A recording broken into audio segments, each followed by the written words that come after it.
afternoon. Did everybody enjoy the rain? It's cooling off. It's starting, there's the real sheet. It's starting to feel like fall out there. How many of you are happy about that? Hey, if you want to, you can grab some chairs and we can make room for you right here. I like the lake, so I'm sad that lake season is coming to a close. It's all behind us. The reason I bring that up is because this deals with consumer behavior and things that we want to do. And so I like summer, I like going out to the lake, I like having water. Some of you like fall. This is a good time to talk about what it is that you like as you think about consumer behavior and how to make you more rational consumers, better consumers, so that you can, in the words of economists, maximize your utility, which means get the most bang for your buck. So I am highly entertained by animal shows. How many of you like animal shows? I love the puppy bowl. Okay. How many of you have been to SeaWorld? I love SeaWorld. You can get those seals and sea lions to do amazing things for a fish. It's just incredible. So using that model, I'm going to see if I can get you to do incredible things today. If you're highly motivated, rather than giving you, I used to throw Reese's peanut butter cups at somebody if they could answer the right question, but I'll give you 10 bonus points. For the first person, we're going to do an individual critical thinking challenge that'll go 10 bonus points towards your second exam. For the first person who can answer this question with a substantive example, a yes or no with a substantive rationale for their answer. Is it possible to pursue an irrational goal in a rational manner? Is it possible to pursue an irrational goal in a rational manner?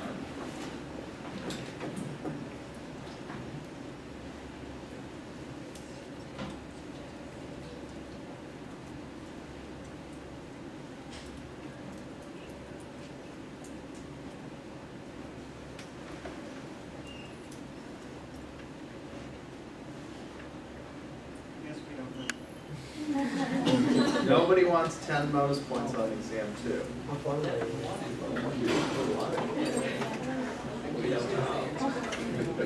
Yeah. You don't want to be wrong? Yeah. You know, those sea lions will make absolute fools of themselves for a fish.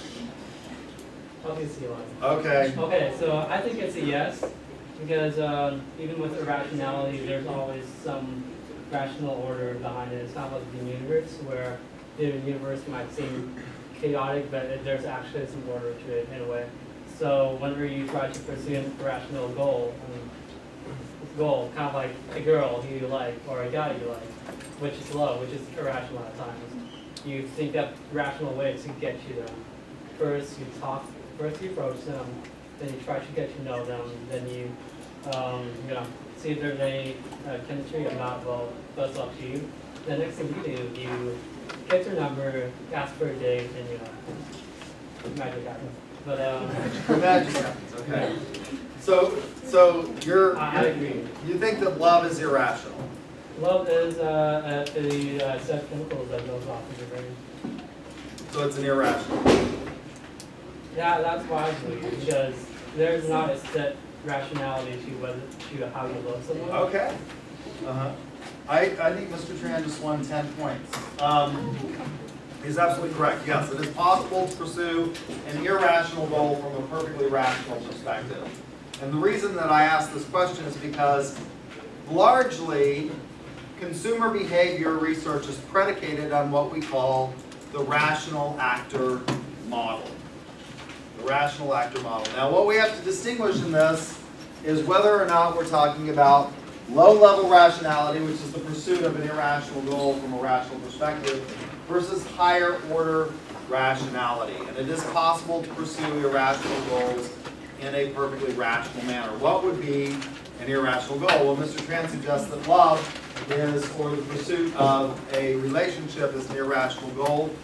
And to a certain extent, I think he's correct. Now, you could say that it's not irrational because ultimately the survival of the species is dependent upon the outcome of this dyadic relationship with another individual. But I think he's largely right. Why is it that we pursue certain people? Why is it that certain people, and maybe it is irrational, in the animal world, the male that can put on the best, in general, the male animal that puts on the best display, what animals are generally more colorful, prettier in the animal world, males or females? It's generally the males. Like, you know, what is in peafowl species, which of the genders is the one that has all of the plumage and the big display? Well, it's the what? Yeah, which is called a peacock, right? There's no such thing as a female peacock, people, right? They're called pea what? Peahens. Peafowl is both species, but they're called peahens. And the male puts on this display in order to woo a mate, and it's the ones that put on the best display and have the best plumage that the females generally tend to like. You see similar things in the Homo sapiens species, in that the males that are the biggest and the strongest oftentimes are the ones that are able to attract the most attention from the female of the species. And yet that is probably not, in modern times, what is at all rational? Who should you probably be attracted to in the modern era if we were acting rationally? Someone's going to provide. You should be attracted to, the female should be attracted to, like, Bill Gates, right? Anybody think Bill Gates is, you know, like, ooh, stud? No, right? So yeah, maybe it is irrational. Maybe maybe this thing called love is irrational. It is certainly emotive, and it is certainly subjective. And so that is, but you can, yes, as he suggests, you can pursue this in a very rational manner.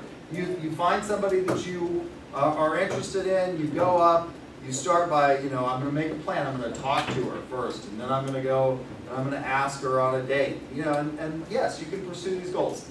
So consumer behavior is largely predicated on at least this low-level rationality model. Now, what would be high-level rationality? Well, that would be the pursuit of rational goals from a rational perspective.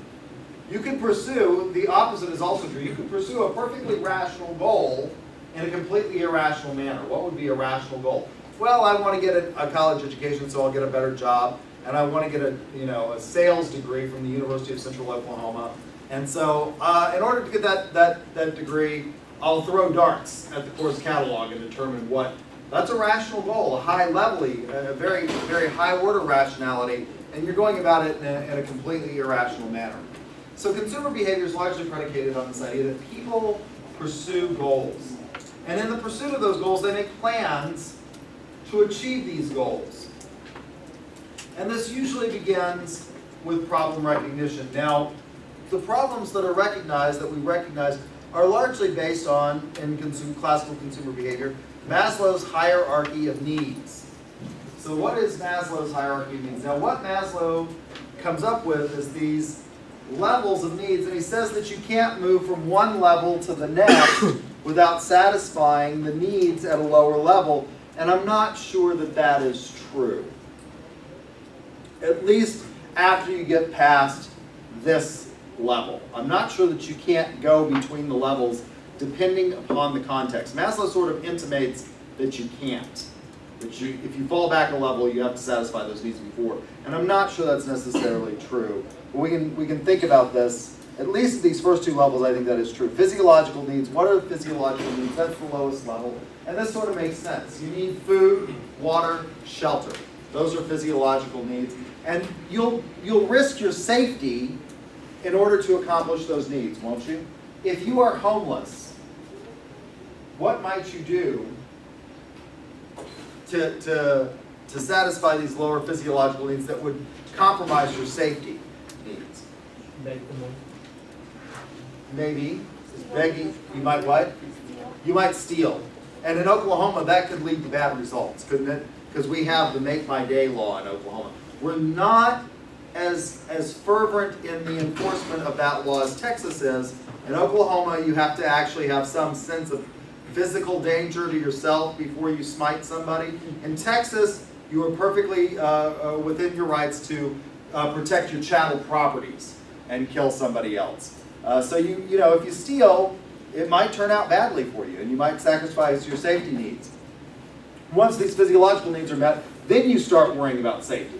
If you have a home and the basic needs of food, water, heat, cooling in the summer, then you're going to start worrying about what? Now you're going to worry about putting locks on the doors on the home so that nobody else comes and takes your stuff. After you get your safety needs, then you get social needs, belonging. It's at that point that you get these. Now, the reason I say that you might be able to switch, I think at the lower level, you're going to risk everything and only focus on these needs. But after this, can you go between need for belonging and stuff like that and safety? I think you can, and we see examples of this.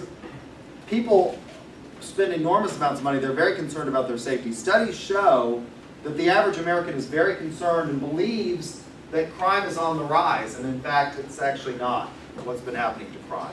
It's been decreasing, but we still see all of these advertisements from marketers for things like what? Security systems, home security systems, for things like what? What's one of the newest ones? The Ring doorbell, where you can see the motion detector lights that allow you to see who's on your property and stuff like that. Then as you move up, you go into esteem needs, and finally, Maslow says most people never get there, but the top level is self-actualization, and that's self-fulfillment. You can think about this as the Buddha sitting in the lotus position thinking about, what is the meaning of life. And he says most people never get to that point, yes. So can you achieve it without achieving any of the others? Like if you were to give up everything and sit in the street corner and meditate? Could you have achieved self-actualization like the Buddha being a total ascetic? I think Maslow would say the Buddha didn't achieve that level of nirvana until he had those lower. He was born into a wealthy family. He was a Brahmin, right? And so he had all of those other needs met. And it's at that point that you have the luxury of forsaking everything else. Maybe. I think that's what Maslow would say. I'm not sure that that's true. So Maslow's hierarchy of needs, and your text talks about this on page 117. After you recognize that you have a problem or a need, you're hungry, then you start doing a search. Internal versus external. You'll start looking at your evoked set, your internal search of your activities. Then you evaluate alternatives, finally make a decision, and then look at the evaluation. So let's talk about problem recognition. How do you recognize that you have a problem? Well, it may be based on these physiological needs. If you're hungry, your stomach tells you you're hungry, and you start looking for food. Another way you determine your problem is you look at your actual self versus your idealized self. Now, with regard to contemporary marketing ethical theory, there is a stream of research that says that what marketers are doing at this point is no longer really satisfying needs and wants, but we are creating irrational needs and wants. We've turned this on its head, and we're actually creating needs. How is that? How many of you have seen a movie called The Joneses?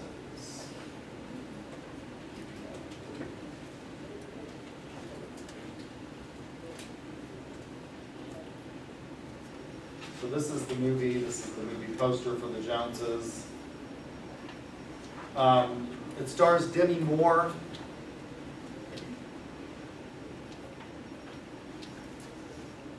And what they do in this movie, you should watch it, it's a really entertaining movie, is they engage in what we might call viral marketing. How do they do this? Anybody seen this movie? The The Joneses are a fake family, but they act like a real family. They embed them in a high-income community. And they give them all of this stuff to then, like have the neighbors come over. And the Joneses, of course, say, oh, have you seen my newest, Maserati? Have you tried playing, with this new set of Titleist clubs? And basically then they track whether or not those items are selling. And it turns out, it's kind of a dystopian movie. It turns out that one of the neighbors can't keep up with the Joneses and ends up committing suicide, and so it's pretty dark. And there are marketing theorists who say that this is what we're actually doing. When people look at their actual self versus their idealized self, and they want all of these things, that we're actually creating irrational wants and needs that people are then using maybe rational pursuits to get.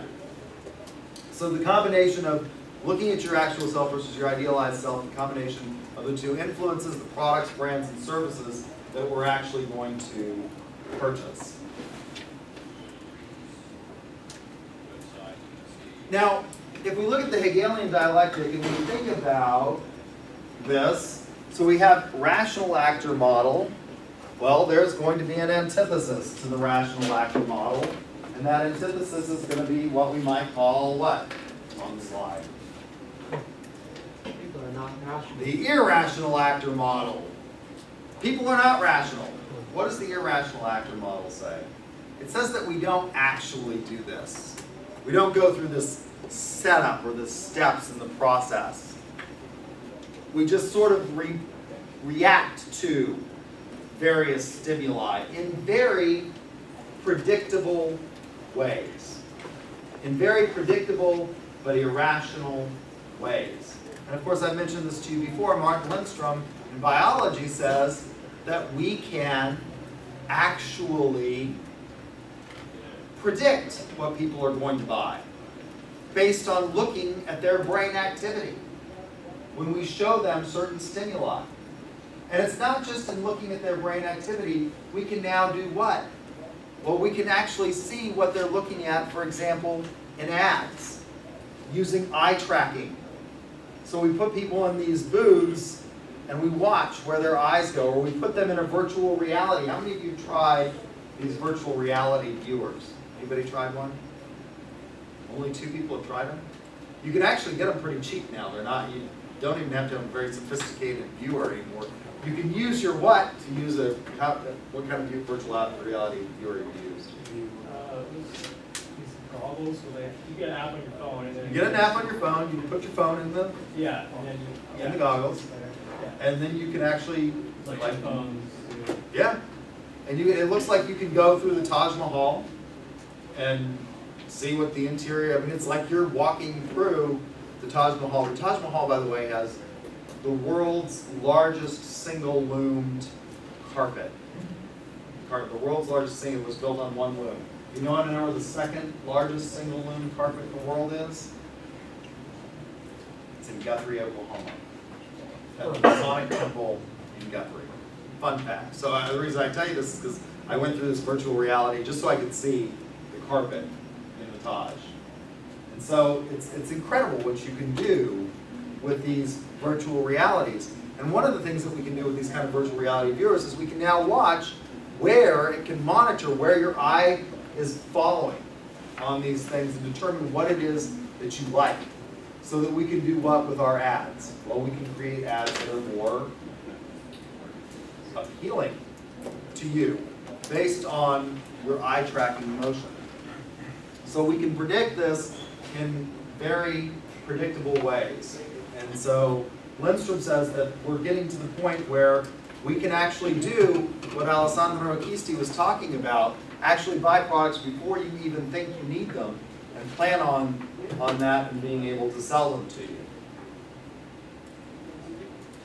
Well, there's a synthesis model of these two. So if we think about thesis, antithesis, so we've got the thesis, which is rational actor. Once again, somebody's put the markers back. So we have the thesis, which is rational actor, the antithesis, which is irrational actor, and then the synthesis of these is a combination or a hybrid.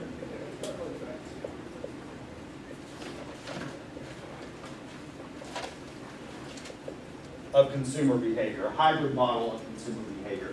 So what would the synthesis model say? Well, the synthesis model would say that, in fact, we do react to stimuli in maybe irrational ways when there is low risk involved in the purchasing decision. So for example, what's an example of a low risk decision? Well, you're hungry, and so you go over to the food court and you get what? Chick-fil-A. How many of you like Chick-fil-A? I think Chick-fil-A is just god-awful. What is it that you like about Chick-fil-A? The chicken. It's dry chicken on a white bread. The customer service. The customer service? They're really nice people. You're shaking your, like, it's chicken with exactly what, 2 pieces of, like, pickle on white bread. Well, why do you eat this? It's fun poison. It tastes better than Cane's? That's not saying much. That's rather like saying I'd rather perform my own appendectomy as opposed to, a tonsillectomy. They're both bad. I don't know. So you're hungry. You do this when you go to the grocery store. We know that if you go to the grocery store hungry, you're going to do what? You're going to buy more stuff. So when should you go to the grocery store? When you're not hungry, and you should do what in order to avoid making these sort of irrational impulse decisions? You should bring a list, because it will help you avoid all of that stuff. One of the things that we know from a field in marketing called retail anthropology is that people, why are there end caps? Particularly up at the register. Why do they have end caps? Impulse buys. You're going to impulse buy that stuff, particularly candy, because you're hungry and it's an instant satisfaction. And we know that when you eat chocolate, for example, the same part of the brain and the same motor neurons that are firing when you smoke a cigarette, take a drink, snort the crack, right? I mean, or whatever it is you do with crack. The cocaine, you snort cocaine. That's the same part of the brain that goes off when you do these things, and it's maybe an irrational. Now the synthesis model would say, so with regard to higher risk things, we are actually rational. We actually think about these things. But I'm not sure that we do. Why do you buy the home that you buy? Because it's big. Because it looks nicer. We, in this country, are addicted to our stuff. We love stuff. And have you ever noticed that somebody else's stuff is crap? Move your crap so I can put my stuff here. My stuff is stuff, your stuff is crap. Right? And we build monuments to our stuff called our homes. And when we fill that monument with stuff, do we stop buying? No, we buy more stuff. And we do what? We get a bigger house. Or we take out storage units so that we can put all of our stuff in storage. How many of you watch Storage Wars? I'd love to do this. And go buy storage units and flip them from people who bought it. But most of them are full of junk. It's amazing what people would rather have than their own money. And the reason I say that maybe this isn't true is because why do people buy the houses that they buy? My mother was a realtor, and we went through this house that she had listed, and one of the things that she said to the people that were, it had a horrible old carpet in it. And the people were like, yeah, we know, we've had dogs and cats and stuff like that. And we'll give a $5,000 house, we'll give a $5,000 carpet allowance for anybody who wants to buy the house, because we don't want to deal with it. people would walk into the house and they would say, the house down the street had a new carpet. And they'd make an offer on the house down the street. And we'd say, yeah, but you've got a $5,000 allowance. And this was back in the 80s when that was a lot of money to buy carpet. What, you can get an entire house full of carpet for far less than that now. And people would say, yeah, but the house down the street, you can pick out the color of carpet. We finally convinced the buyers to put in just standard, neutral, beige carpet, and the house sold within a week. Now what would this is a big decision. You would think that people would be absolutely rational about this decision, wouldn't they? A house, you're going to pay for this. What's the standard mortgage in the United States? What's the average housing price in the city of Edmond? 200,000. It's what? 200,000. You're absolutely right. It's about $200,000 is the average housing price. What's the average house price across the state of Oklahoma? It's less than $200,000. It's about $100,000. It's about half across the state. Of course, that takes into places people don't want to live, right? Into account, like Alva, Oklahoma, for example. Who the hell wants to live in Alva, Oklahoma? But you would think that a totally rational buyer would say, I can put my own carpet in there. People can't visualize that. They don't have the imagination to visualize it. And so they'll take the house that has brand new beige carpet in it, even though maybe they hate beige. I hate beige. It's a horrible color. It's drab. It's boring, right? But people will do that. So I'm not sure that they do that. Why do they buy the automobiles that they buy? You would think this is the second biggest purchase that most people will make. A house is the first biggest, and what's the standard mortgage on a home? The average home price in Edmond is $200,000. What's the average mortgage term? 10 years. 30 years is the standard mortgage in the United States. It's getting lower. They're trying to encourage people to do what? 20 and 15-year mortgages. And actually the difference, again, this is the difference in people's rationality. If you look at simply the payment, let's talk about mortgage options. You should think that you should really think about this. When you go to closing on a house, anybody bought a house? A couple of people. When you go to closing at the house, what do with your mortgage? They have to do this, to tell you this. They have to give you a document that will tell you what you will pay if you go out 30 years on the mortgage, and what's the total amount that you'll pay. Oh yeah, it's substantial, right? It's almost double if you do a 3-year mortgage. If you drop that payment to a 15-year, which is half of the length of time, how much does it drop the total cost of the house? It will drop it considerably. And the difference in the payment between 15 years and 30 is what, generally? It's like $500, you know? But most people don't think about that, so they may not be acting rationally. So I'm not sure that we have even rational actor with regard to these large decisions. I think maybe they're somewhat rational. Why do people generally choose the houses? Well, what are the factors that they do consider? School district. I used to have a home in Oklahoma City in Edgemere Park, and I went through all kinds of neighbors. These young, what we would call dinks would move in, which is what I was at the time. I was a dink, a young dink. And then they would instantly no longer be dinks, and they would move out. What is a dink? Anybody know? A partner in a well-operating couple with no children. Right. It stands for double income, no kids. The minute they would have children, they'd move out. And where would they move? Edmond. Because they didn't have enough money to put their kids in private school, and so they wanted their kids to go to good schools, because what's the cost of a private school today if you want to send your kids to Cassidy? It's more than that.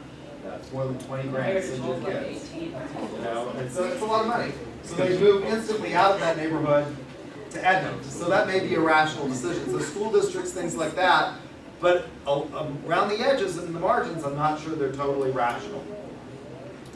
In trying to determine these influences on consumer behavior, what are the things that we're going to look at? Well, socio-cultural influences. Why is it that we all want a big house? Is this typical in places like Western Europe? Does everybody have an ideal of owning a home? When I used to teach American national government, I had students write a paper called My American Dream. And the reason I had them write that paper was because they couldn't cheat on it. You can't cheat on it. I didn't have to grade term papers where I'd have to look at whether or not they were citing sources and they were cheating. How can you cheat? This is an idea that's deeply ingrained in the American psyche, the American dream. By the way, if you go to Germany, they don't say things like my German dream or my British dream if you're in Great Britain. This is something that's pretty much uniquely American, this idea of the American dream. And what is the American dream? It's what? Yeah, I mean, the cornerstone of the American dream is I want to own my own home. That's, and for the most part, almost everybody in the United States can. Why is that different than it is in Western Europe and places like Germany or Great Britain? Why is it that everybody here can afford to own their own home? We have a huge amount of land. We have voluminous amounts of this stuff, whereas in Germany they don't.